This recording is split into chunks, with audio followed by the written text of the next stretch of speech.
Hello students, good morning all. अब हमारा next topic जो है कॉम्प्लेक्स कंपाउंड के अंदर वो है isomerism. Isomerism in coordination compounds. तो जनरली आइसोमेरिज्म वर्ड हम 2 साल केमिस्ट्री पढ़ते हैं तो बहुत बार सुन सुन के पक चुके होते हैं। आपको मन में भी डेफिनेशन याद आ ही गया होगा कि क्या था आइसोमेरिज्म। तो आइसोमेरिज्म का डेफिनेशन था कि 2 और more substances, 2 or more substances having the same molecular formula, having the same molecular formula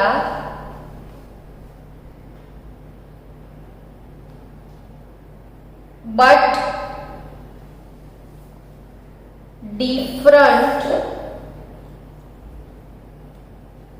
different structural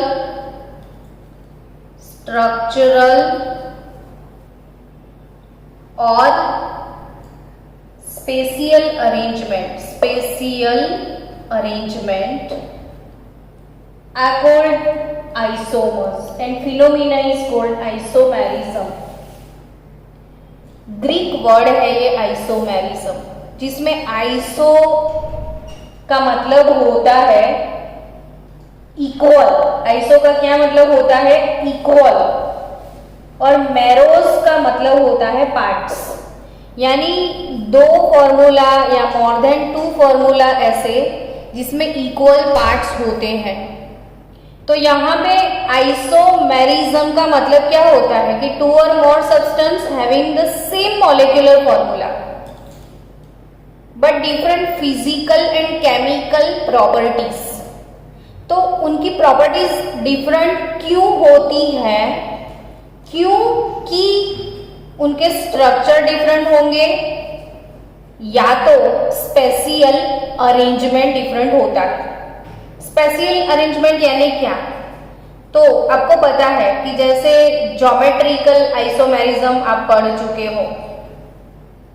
अगर ज्योमेट्रिकल आइसोमेरिज्म किसको बोलते थे कि सपोज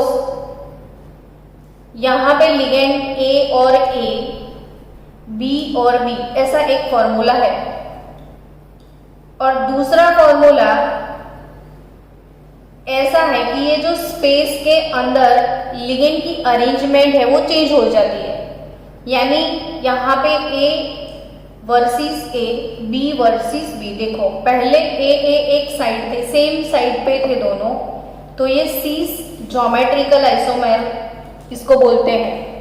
और अगर ये क्रॉस हो जाते हैं, क्रॉस जैसे ए वर्सेस ए, यानी कि इसको फ्लिप कर दो। आप फ्लिप करो मतलब इसको चेंज कर दो, बी यहाँ पे चला जाएगा, ए यहाँ पे आ जाएगा। तो ऐसे फ्लिप करने से आपको दोनों की स्पेस की अरेंजमेंट चेंज मिल गई। इसको हम बोलते थे ट्रांस, और सीस और ट्रांस को हम ज्योमेट्रिकल आइसोमर्स बोलते थे, जो आपको पता है। सो यहाँ पे गाइस या तो उसके मॉलिक्यूलर फॉर्मूला सेम होने के बाद या तो स्ट्रक्चर से चेंज हो जाता है या तो फिर स्पेशियल अरेंजमेंट। इसको स्पेशियल अरेंजमेंट बोलते हैं। इसमें स्ट्रक्चर चेंज नहीं हुआ है, इसमें खाली स्पेस के अंदर अरेंजमेंट ही चेंज होता है। तो यहाँ पे 2 पॉसिबिलिटी है, या तो स्ट्रक्चर चेंज हो जाता है या स्पेस में अरेंजमेंट चेंज हो जाता है। सो isomerism is very common in organic compounds and coordination compound often show various types of isomerism। जैसे ऑर्गेनिक कंपाउंड में आइसोमेरिज्म था, वैसे के वैसे सेम आइसोमेरिज्म आपको कॉम्प्लेक्स कॉम्प्लेक्सिस में भी मिलेंगे। तो कॉम्प्लेक्स कंपाउंड की बात करें तो बेसिकली कितने टाइप के आइसोमेरिज्म उसमें है, तो there are main 2 type of isomerism here. First one is structural isomerism or the second one is stereo isomerism। structural isomerism और second one is stereo isomerism। अब जो structural isomerism है उसमें भी बहुत सारे डिफरेंट टाइप के सब टॉपिक्स हैं, यानी वो फर्दर डिवाइड होता है स्ट्रक्चरल आइसोमेरिज्म। तो हम सबसे पहले आज बात करते हैं स्ट्रक्चरल आइसोमेरिज्म की। कौन सा आइसोमेरिज्म बच्चों हम पढ़ने के लिए जा रहे हैं? Structural isomerism. तो पहले क्या करेंगे, उसके डेफिनेशन पे फोकस करेंगे कि डेफिनेशन आपको यहां से मिल जाएगा कि 2 or more substance having the same molecular formula but different structural formulas are called structural isomerism। Molecular formula same है बट स्ट्रक्चरल फॉर्मूला डिफरेंट है, वैसी आइसोमेरिज्म को हम स्ट्रक्चरल आइसोमेरिज्म बोलते थे। आपने ऑर्गेनिक कंपाउंड में स्ट्रक्चरल आइसोमेरिज्म ऑलरेडी पढ़ा था, लेकिन वहां पे वो टाइप्स अलग थे।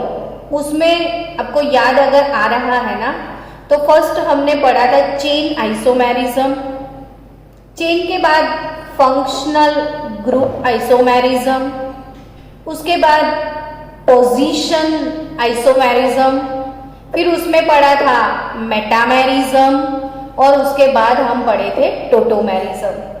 तो there are all together 5 types of structural isomerism in organic compound, but in coordination compound यहाँ पे names अलग है, types भी अलग है।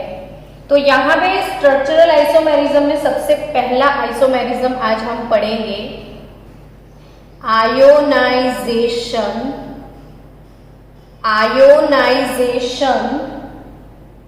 Isomerism.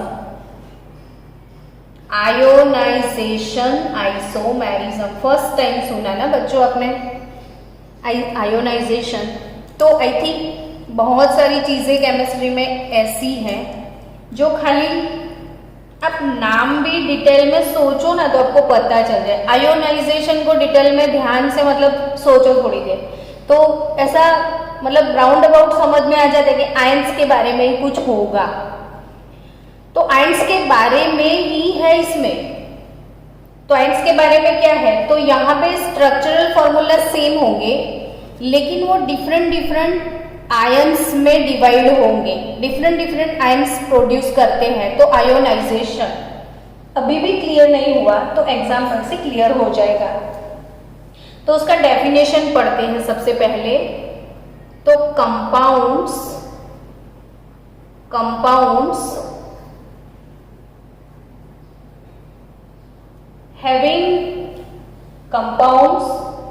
having same composition, compound having same composition यानी कि फॉर्मूला सेम होंगे but give different ion, but give different ions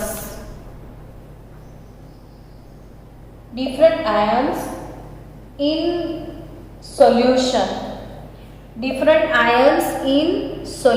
यानी कि उनके जब सॉल्यूशन प्रिपेयर करेंगे तो वो आयोनाइज होते हैं, तो उसमें आयंस डिफरेंट होते हैं।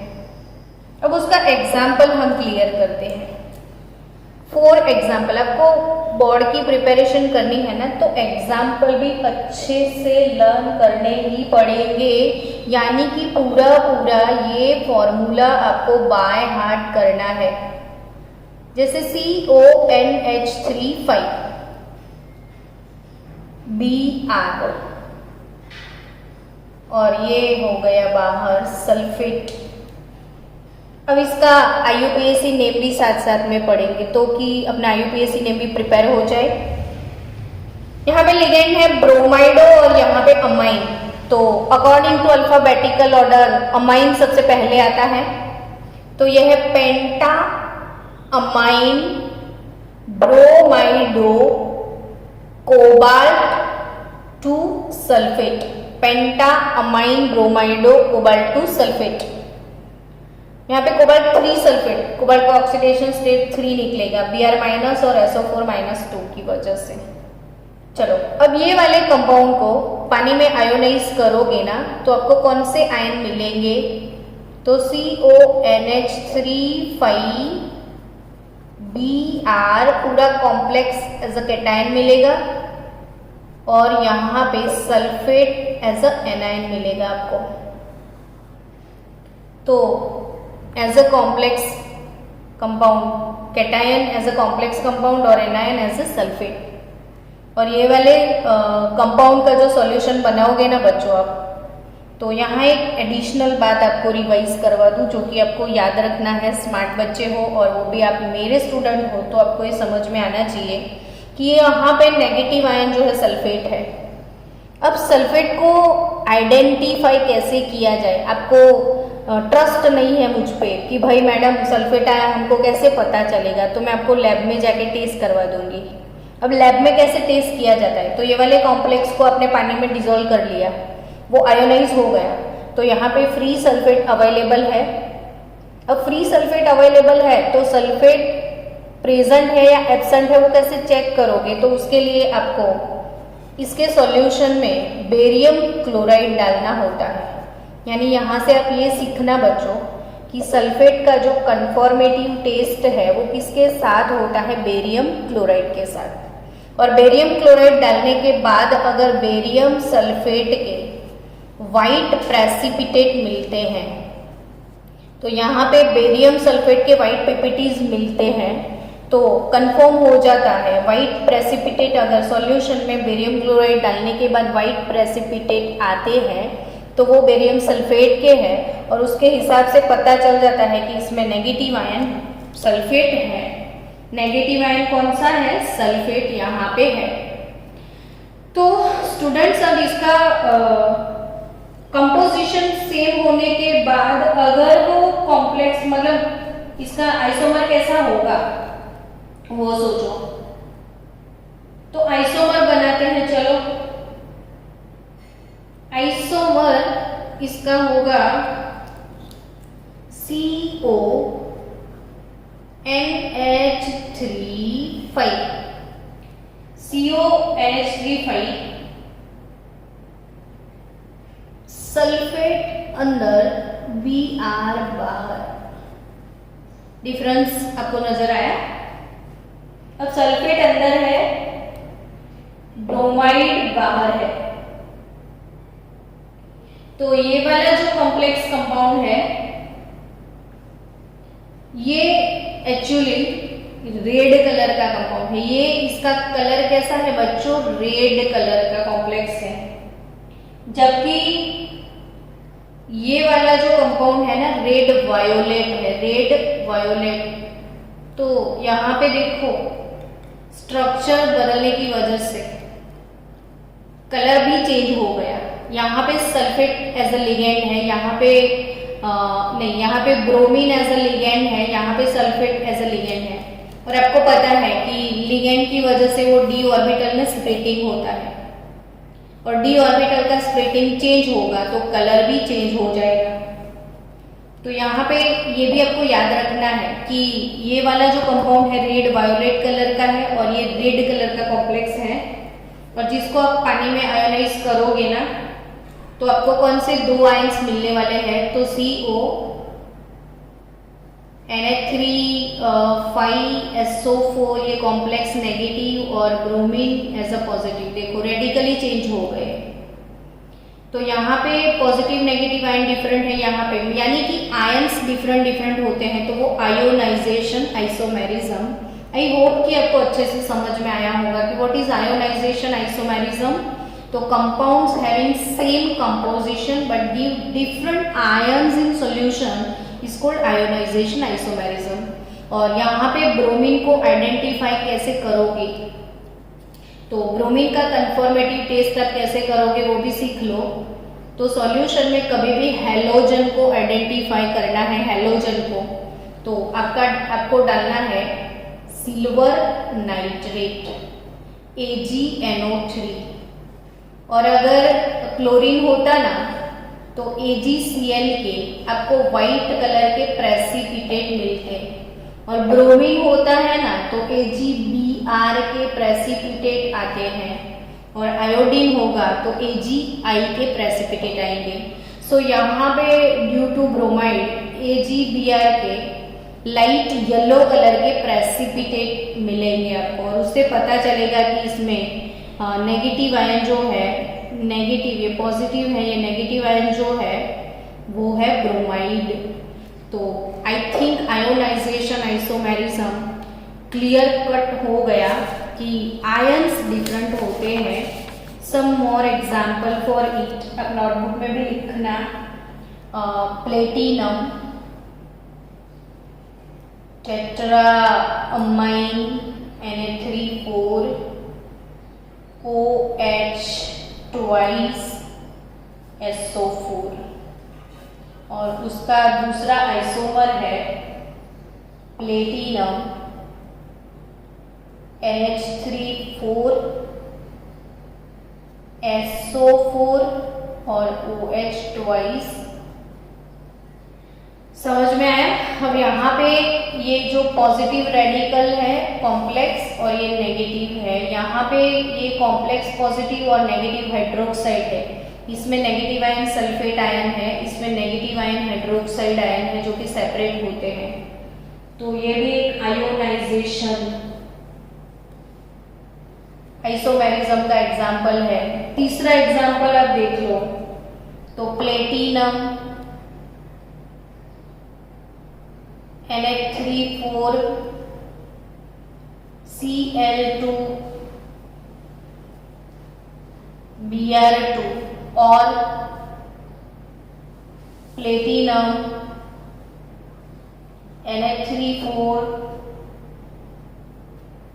Br2 Cl2। यहाँ पे भी आप सिल्वर नाइट्रेट इसमें ऐड करोगे तो 2 मोल AgBr प्रोड्यूस होगा। 2 मोल AgBr, क्यों 2 मोल? तो 2 मोल ब्रोमाइड है ना, तो 2 मोल AgBr मिलेगा। यहाँ पे आपको 2 मोल AgCl के प्रेसिपिटेट मिलेंगे। तो यहाँ पे chloride as a negative ion है, यहाँ पे ब्रोमाइड। बाकी कंपोजिशन सेम है ना, single platinum 4 amine 2 bromido 2 chlorido, तो पूरा कंपोजिशन सेम होगा, यानी कि मॉलिक्यूलर फॉर्मूला सेम होगा, लेकिन डिफरेंट क्या होगा इसमें, तो वो जब पानी में आयोनाइज होता है तो आयंस डिफरेंट होते हैं। चलो, तो ये आयोनाइजेशन आइसोमेरिज्म क्लियर।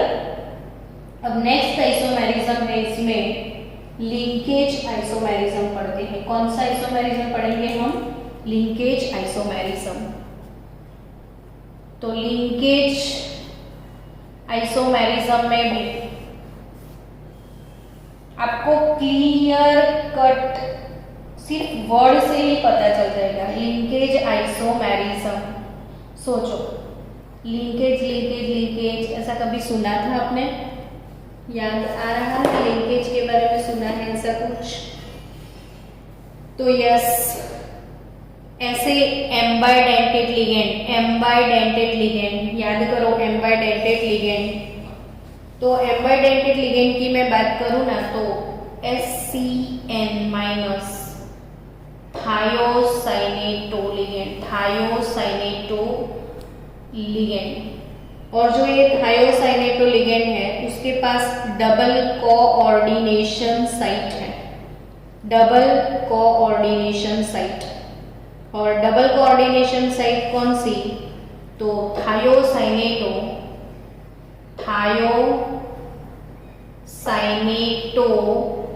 S और थायोसाइनेटो थायोसाइनेटो-N, थायोसाइनेटो-S और थायोसाइनेटो-N, देयर आर 2 कोऑर्डिनेशन साइट्स, यानी कि वो S से भी डोनेट कर सकता है, N से भी डोनेट कर सकता है। तो यहाँ पे ये वाले आइसोमेरिज्म में चेंज क्या होगा, तो लिगेंड का साइट चेंज होता है, लिगेंड का साइट चेंज होगा। तो इसको बोलना है आपको, लिगेंड साइट चेंज होता है तो इसको क्या बोलोगे आप, लिंकेज आइसोमेरिज्म।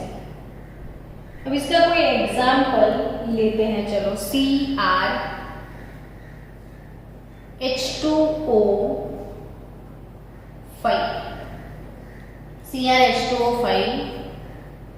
SCN+2, अगर ऐसा कॉम्प्लेक्स है, और यही कॉम्प्लेक्स ऐसा भी हो सकता है ना, CrH2O5 NCS+2। तो ये दोनों कॉम्प्लेक्स में क्या चेंज आपको लग रहा है, तो उसका IUPAC नेम लिखो, पता चल जाएगा। देखो एक्वा तो पहले आएगा ना, तो penta, penta aquo, penta aqua, thiocyanato S, chromium 2 ion, penta aquo thiocyanato S chromium 2 ion, और ये penta aqua thiocyanato N, isothiocyanato भी इसको बोल सकते हैं। तो पेंटा एक्वो आइसोथायोसाइनेटो और पेंटा aquo thiocyanato N chromium 2 ion. पूरा कंपोजिशन सेम है बच्चों। यहाँ पे मेटल को डोनेट किया है सल्फर की साइड से, यहाँ पे मेटल को डोनेशन मिला है नाइट्रोजन की साइड से, और ये दोनों एक दूसरे के आइसोमर्स हैं। तो पेंटा एक्वो थायोसाइनेटो S क्रोमेट 2, उसके साथ पेंटा एक्वो आइसोथायोसाइनेटो क्रोमियम, यानी कि आपके पास जब भी एम्बाइडेंटेड लिगेंड होगा ना, तो एम्बाइडेंटेड लिगेंड डिफरेंट लिंक से बॉन्ड बनाता है, तो वैसे कंपाउंड को लिंकेज आइसोमेरिज्म बोलते हैं। अब आपकी टेक्स्ट बुक में एक कंपाउंड दिया है जो कि जॉर्गेनसेन साइंटिस्ट का नेम दिया है, जॉर्गेनसेन। उसने ये आइसोमर्स 2 सजेस्ट किए थे, तो वो कौन से आइसोमर्स हैं, यहाँ पे उन्होंने कौन सा लिगेंड यूज किया है, NO2-। आपको पता है ये भी बच्चों कि ये NO2- भी एम्बाइडेंटेड लिगेंड है, इसको हम लिखते थे नाइट्राइटो-N और नाइट्राइटो-N और नाइट्राइटो-O, तो वो ONO, यानी ऑक्सीजन से भी मेटल को डोनेट होता है, और यहाँ पे NO2, तो नाइट्रोजन से भी मेटल को डोनेशन मिल सकता है। तो ऐसे 2 उसके आइसोमर्स कौन से हैं वो देखते हैं। 2 आइसोमर्स हैं इसके कि CO NH3 आपकी टेक्स्ट बुक में ये एग्जाम्पल है, इसलिए मैं यही एग्जाम्पल दे रही हूँ ताकि आपको लर्न हो जाए, बाय हार्ट हो जाए। CO NH3 Cl2, यानी यहाँ पे N से डोनेशन हुआ है, और सेम कंपाउंड, सेम उसका आइसोमर आपको मिलेगा कौन सा, तो सोचो आप, CO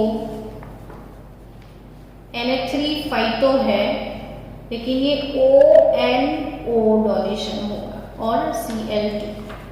तो यहाँ पे जो डोनेशन लिंक है वो ऑक्सीजन आपको दिख रहा है, यहाँ पे नाइट्रोजन है। तो ऐसी आइसोमेरिज्म को क्या बोलना है, लिंकेज आइसोमेरिज्म। और जॉर्गेनसन ने ये वाले कॉम्प्लेक्स में आइसोमेरिज्म बताया था। तो अगर वो ONO के साथ बॉन्डिंग करता है तो इसका कलर जो है ना बच्चों, रेड कलर का कॉम्प्लेक्स है, ये ONO वाला रेड कलर का कॉम्प्लेक्स है, और अगर वो NO2 से बॉन्डिंग होता है तो येलो कलर का कॉम्प्लेक्स होता है। तो NO2 का बॉन्डिंग कैसा कलर है, ये येलो कलर का कंपाउंड है ये वाला पूरा, और ये वाला जो N से O से लिंक होता था वो रेड कलर का कॉम्प्लेक्स है। तो आपको ये भी समझ में आ गया कि लिंकेज आइसोमेरिज्म क्या है। तो लिंकेज आइसोमेरिज्म का डेफिनेशन कि when more than one atom in a unidentate ligand may function as a donor, यानी कि यूनिडेंटेड लिगेंड ऐसा है जिसमें more than one atom as a donor behave कर सकते हैं, तो वो डिफरेंट डिफरेंट डोनर के साथ डिफरेंट डिफरेंट कॉम्प्लेक्सेस बना सकते हैं, और वैसे कॉम्प्लेक्स को हम लिंकेज आइसोमर्स बोलते हैं। सो यहाँ पे टू आइसोमेरिज्म कंप्लीटली क्लियर हो गई।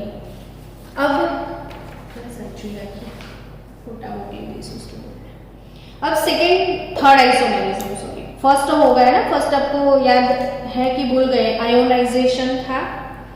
सेकेंड वाला कौन सा था, लिंकेज था ना। तो थर्ड वाला हम पढ़ते हैं coordination isomerism. Coordination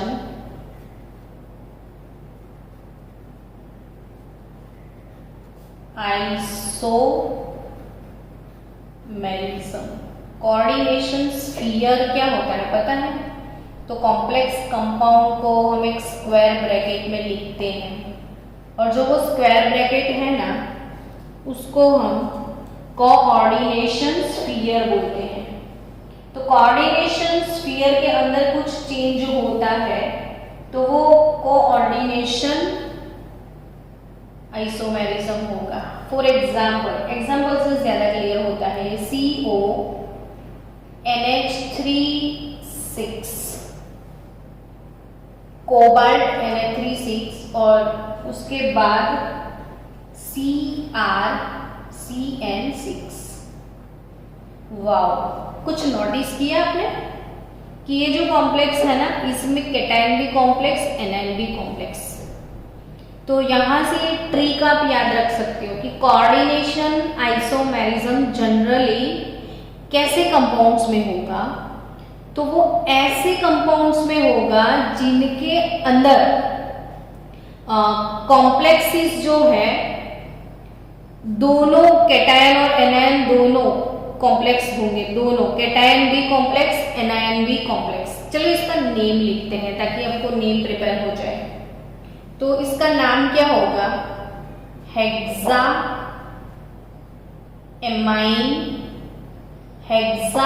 amine cobalt, bracket में उसका ऑक्सीडेशन स्टेट आप लिखोगे, फिर हेक्सा साइनाइडो क्रोमेट। कोबाल्ट में 8 नहीं लगेगा क्योंकि वो कैटायन में है, ये अनायन में है तो 8 लगाना पड़ेगा, और इसका ऑक्सीडेशन स्टेट। अब कोबाल्ट और क्रोमियम का ऑक्सीडेशन स्टेट सपोज इक्वल ही होगा इसमें, तो XX सपोज कर लो आप, तो 2x -6 इसका तो 0 हो जाएगा ना, और इसका 6, तो यानी कि x = 3 दोनों में आएगा, तो कोबाल्ट 3 क्रोमेट भी 3। अब ऐसे कंपाउंड्स में होता क्या है कि जो कोऑर्डिनेशन स्फीयर के अंदर जो लिगेंड है ना वो एक्सचेंज हो जाते हैं। यानी अभी अमोनिया कोबाल्ट के साथ है, वो अमोनिया क्रोमियम के साथ चला जाएगा, और साइनो जो है कोबाल्ट के साथ जाएगा। यानी लिगेंड एक्सचेंज होता है, लिगेंड एक्सचेंज होता है। लिगेंड एक्सचेंज करने के बाद में लिखती हूँ ताकि आपको पता चले कि यहाँ पे जब लिगेंड एक्सचेंज होगा ना तो Cr के साथ अमोनिया आ जाएगा, तो जो Cr जो है ना वो अमोनिया से बॉन्डिंग करेगा तो ये कॉम्प्लेक्स पॉजिटिव हो जाएगा। तो यानी Cr आपको यहाँ लिखना है, Cr Na3 और कोबाल्ट साइनाइड के साथ बॉन्डिंग करेगा तो वो एनायन बन जाएगा। ध्यान से देखो, CO Na3 Cr CN6, अब हो क्या गया, Cr के साथ अमोनिया ने बॉन्डिंग किया और कोबाल्ट के साथ साइनाइड का बॉन्डिंग हुआ, तो पहले कोबाल्ट एनायोनिक कैटायोनिक था, वो एनायोनिक बन चुका है, और जो एनायोनिक था वो कैटायोनिक बन चुका है। तो वैसे आइसोमेरिज्म को क्या बोलेंगे हम? Coordination isomerism. तो यहाँ पे उसकी डेफिनेशन लिख दो जनरली कि this type of isomerism is possible when both positive and negative ions of a salt are complex ions and the two isomers differs in the distribution of ligand in the cation and the anion। यानी कुछ भी नहीं, simple सी बात है कि anion भी complex हो, cation भी कॉम्प्लेक्स हो और उसमें लिगेंड एक्सचेंज होता है, तब एनायोनिक कॉम्प्लेक्स कैटायोनिक हो जाएगा, कैटायोनिक कॉम्प्लेक्स एनायोनिक हो जाएगा। तो वैसे आइसोमेरिज्म को कोऑर्डिनेशन आइसोमेरिज्म बोलना है। तो कोऑर्डिनेशन आइसोमेरिज्म में आपकी बुक में सिर्फ यही एक एग्जांपल है। दूसरा एग्जांपल आपको लिखना है तो लिखो, क्रोमियम NH3 और उसके साथ कोबाल्ट ट्राइऑक्सिलेटो वाला कॉम्प्लेक्स C2O4 थ्राइस। अब चेंज हो जाएगा, लिगेंड एक्सचेंज हो जाएगा, तो इसका आपको आइसोमर क्या मिलेगा? तो यहाँ पे कोबाल्ट चला जाएगा, कोबाल्ट Na3 हो जाएगा और क्रोमियम ऑक्जेलेट के साथ बॉन्डिंग करेगा। तीसरा कोई एग्जाम्पल अगर आपको लिखना है तो नेक्स्ट एग्जाम्पल है cobalt COEN thrice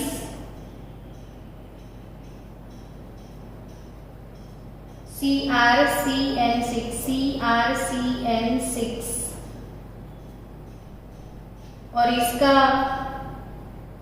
ligand exchange होने के बाद CrEN थ्राइस और हो जाएगा COCN6। तो ये आपके पास 1, 2 और 3 एग्जाम्पल हैं और इतने एग्जाम्पल लिखने के बाद तो शायद किसी को भी समझ में आ जाए कि ये जो कोऑर्डिनेशन स्फीयर है उसके अंदर लिगेंड जब एक्सचेंज हो जाते हैं तो वैसी आइसोमेरिज्म को बोलना है कोऑर्डिनेशन आइसोमेरिज्म।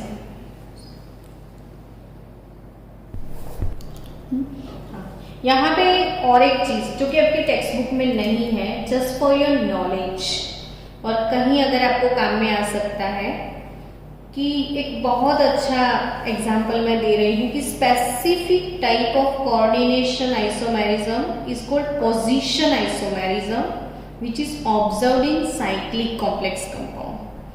अगर कहीं पे कोई कंपाउंड साइक्लिक कंपाउंड है, साइक्लिक, जैसे CONH3 आराम से ही पढ़ेंगे, बहुत जल्दी पढ़ने में बहुत सारी चीज़ें क्लियर नहीं होती हैं। तो CONH3 यहाँ पे CONH3 twice Cl2, ये अपना साइक्लिक कंपाउंड है और यहाँ पे ब्रिजिंग लिगेंड प्रेजेंट है। मैंने ब्रिजिंग लिगेंड के बारे में भी आपको पढ़ाया हुआ है कि जो यूनिडेंटेड लिगेंड होते हैं कभी कभी 2 मेटल आयन के साथ ब्रिज बॉन्ड भी बनाते हैं। यूनिडेंटेड है वैसे ये, लेकिन एक के बदले 2 मेटल आयन के साथ उसने बॉन्ड बनाया है, तो वैसे लिगेंड को ब्रिजिंग लिगेंड भी बोलते हैं। और यहाँ पे अगर ऐसा कोई कॉम्प्लेक्स है तो आप बड़े ध्यान से देखना कि यहाँ पे टेट्रा अमाइन आपको दिख रहा है और यहाँ पे NH3 twice Cl2 दिख रहा है। अब इसमें कोऑर्डिनेशन आइसोमेरिज्म कैसे होता है वो लिखो।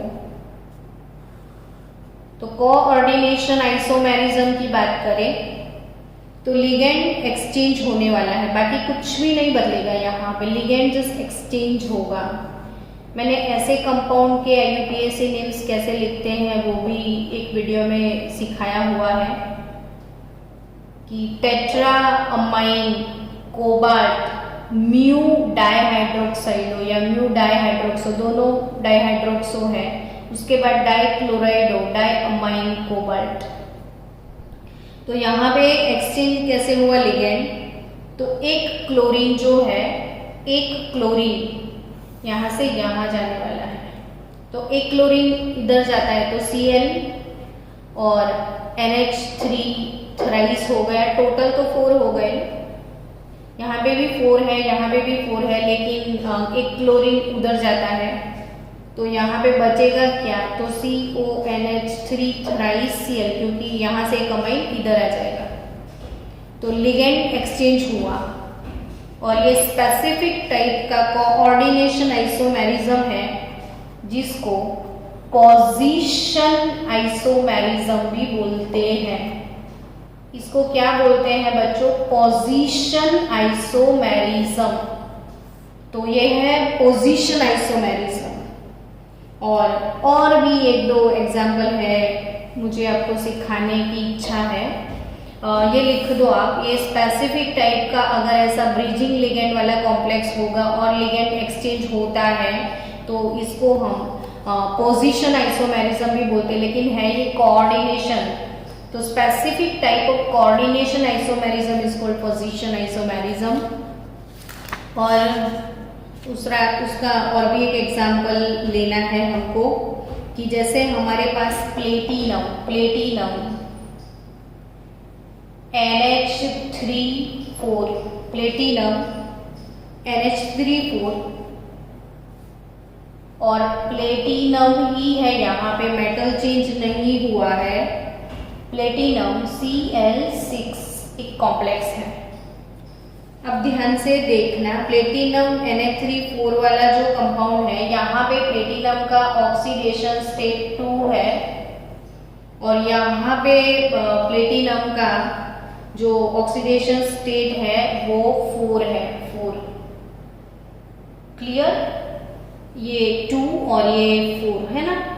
तो इसका आइसोमर कैसे बनेगा, तो लिगेंड एक्सचेंज होगा ना तो ऑक्सीडेशन स्टेट चेंज होगा। देखो बड़े ध्यान से देखना कि प्लेटिनम NH3 तो है ही है, उसके साथ जस्ट 2 लिगेंड यहाँ पे एक्सचेंज हो जाएंगे, जस्ट 2 लिगेंड यहाँ पे शिफ्ट होते हैं और प्लेटिनम Cl4 यहाँ पे बचता है, Cl4। और जो कि यहाँ पे उसका ऑक्सीडेशन स्टेट 2 था ना, वहां पे 4 हो गया और 4 था ना वहां पे 2 हो गया। तो ऐसे भी कोऑर्डिनेशन आइसोमेरिज्म पॉसिबल है जो आपके टेक्स्ट बुक में मेंशन नहीं किए गए हैं, लेकिन अगर कॉम्पिटिटिव लेवल पे आपको अच्छे से प्रिपरेशन करनी है तो कोऑर्डिनेशन आइसोमेरिज्म अच्छे से ही पढ़ना चाहिए। सो यहाँ पे दोनों मेटल सेम है, दोनों मेटल सेम है। जरूरी नहीं है कि यहाँ पे जितने लिगेंड हो सारे इधर आ जाए और सारे लिगेंड वहां पे चले जाए। जस्ट लिगेंड एक्सचेंज होंगे, कितने तो कितने भी हो सकते हैं, ऐसा नहीं कि पूरे पूरे एक्सचेंज हो जाए। तो यहाँ से 2 और 4 और 2, सिर्फ 2 क्लोरो लिगेंड ऐसे एक्सचेंज किए गए हैं। तो ये भी कोऑर्डिनेशन आइसोमेरिज्म का ही एक टाइप है। सो स्टूडेंट, अपना थर्ड आइसोमेरिज्म भी ओवर हो चुका है। अब नेक्स्ट आइसोमेरिज्म, चलो नेक्स्ट आइसोमेरिज्म जो कि अपना लास्ट 4th टाइप का आइसोमेरिज्म है, जो है सॉल्वेट आइसोमेरिज्म और हाइड्रेट आइसोमेरिज्म। सॉल्वेट और हाइड्रेट, क्योंकि एज ए सॉल्वेंट पानी होगा ना, तो जब सॉल्वेंट के बारे में कुछ लिखा है इसीलिए सॉल्वेट आइसोमेरिज्म, और एज अ सॉल्वेंट यहाँ पे वाटर है। तो हाइड्रेट और सॉल्वेट आइसोमेरिज्म वो है क्या, तो this type of isomerism is a special type of ionisation isomerism also. इसको आयोनाइजेशन आइसोमेरिज्म भी आप बोल सकते हो। So compounds having the same composition तीनों का सेम है। 6 एक्वा है, 3 chloride, 5 + 1 6 aqua 3 chloride, 4 + 2 6 aqua 3 chloride, यानी तीनों में कंपोजिशन सेम है। But the number of solvent molecule present as a ligand, यहाँ पे solvent molecule present as a ligand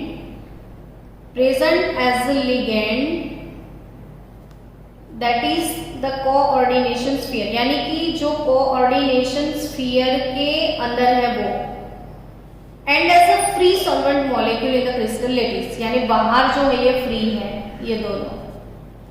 तो जो फ्री है और कोऑर्डिनेशन स्फीयर के अंदर है उसमें डिफरेंस है।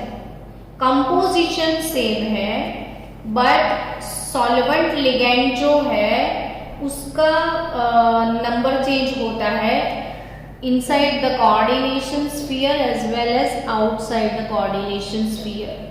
तो वैसे आइसोमर्स को हम सॉल्वेट आइसोमेरिज्म बोलते हैं। और यहाँ पे solvate isomerism different number of ligand different colours देते हैं। तो यह है वायोलेट कलर का कॉम्प्लेक्स, आपको याद रखना है ना बच्चों, ये कलर के साथ CrH2O6 6 के 6 वाटर एक्वा लिगेंड ब्रैकेट में है, तीनों क्लोराइड बाहर है। ये वाले कॉम्प्लेक्स को ना आप आयोनाइज करोगे ना तो 3 क्लोराइड्स मिलेंगे, 3 क्लोराइड। तो इसमें अगर कहीं आपने सिल्वर नाइट्रेट डाल दिया, सिल्वर नाइट्रेट, तो आपको 3 मोल AgCl ये प्रोड्यूस करके देगा। 3 मोल AgCl, 3 क्लोराइड्स। ये जो बाहर वाली वैलेंसी है ना वो सेपरेट होती है, तो यहाँ पे 3 क्लोराइड्स आपको मिलेंगे। तो ये जो 3 क्लोराइड्स 3 AgCl प्रोड्यूस करेंगे और ये वायोलेट कलर का कॉम्प्लेक्स। अब ध्यान से देखना चेंज क्या हुआ, ये 2 5 एक वाटर एक एक्वा लिगेंड बाहर आ गया देखो, और एक क्लोरीन यहाँ से अंदर चला गया। आयोनाइजेशन भी तो है ये, लेकिन यहाँ पे सॉल्वेंट लिगेंड चेंज हुए हैं ना, इसीलिए इसको सॉल्वेट आइसोमेरिज्म बोल दिया। H2O5Cl HCl2H2O। अब स्टूडेंट इधर 5H2O अंदर है, और अगर आपने इसको सिल्वर नाइट्रेट के साथ रिएक्ट किया तो 2 मोल AgCl के प्रेसिपिटेट मिलेंगे, एज वेल एज ये वाटर मॉलिक्यूल भी लूज करेगा। लेकिन जो बाहर है, स्फीयर के बाहर है, सिर्फ इतने मोल ये लूज करेगा, ये वाला लूज नहीं होगा। तो वाटर मॉलिक्यूल को कैसे आप रिमूव करोगे? तो आपको पता है ना, वाटर मॉलिक्यूल वाटर को एब्जॉर्ब कौन करता है? तो सल्फ्यूरिक एसिड। ये वाले कॉम्प्लेक्स को आप सल्फ्यूरिक एसिड से पास करोगे तो ये 1 मोल H2O रिमूव होता है। 1 मोल H2O, एक मॉलिक्यूल 1 मोल मॉलिक्यूल H2O के रिमूव होंगे। और ये वाला जो है तो ये डार्क ग्रीन कलर का, ये ब्लू ग्रीन कॉम्प्लेक्स है, ये वायोलेट है, डार्क ग्रीन, तीनों का कलर चेंज हो गया। तो यहाँ पे 2 मोल्स ऑफ एक्वा लिगेंड बाहर है, 2 क्लोरीन अंदर चले गए, यहाँ पे जस्ट 4 लिगेंड है H2O। तो ये कैसे कलर का है? Dark green. इसको सिल्वर नाइट्रेट पे रखोगे तो 1 मोल AgCl प्रोड्यूस होगा, और सल्फ्यूरिक एसिड के अंदर से पास करोगे तो 2 मोल्स ऑफ H2O रिलीज होंगे। तो सल्फ्यूरिक एसिड से 2 मोल वाटर रिलीज करेगा H2SO4, और अगर आपने सिल्वर नाइट्रेट डाल के चेक किया तो 1 मोल AgCl रिमूव होगा। तो ये हो गए अपने चारों जो आइसोमेरिज्म थे, वो क्लियर कट आपको समझ में आ गया होगा, वैसा मुझे लग रहा है। आज हमने क्या पढ़ा? Structural isomerism. और स्ट्रक्चरल आइसोमेरिज्म के टोटल 4 टाइप्स हमने पढ़े हैं। इसमें 4 टाइप कौन से? तो सबसे पहले आपने पढ़ लिया आयोनाइजेशन आइसोमेरिज्म, उसके बाद आपने पढ़ा लिंकेज आइसोमेरिज्म, उसके बाद आपने पढ़ा कोऑर्डिनेशन आइसोमेरिज्म, और लास्ट वाला आपने पढ़ लिया सॉल्वेट आइसोमेरिज्म। सो मिलते हैं नेक्स्ट लेक्चर में ज्योमेट्रिकल आइसोमेरिज्म के साथ।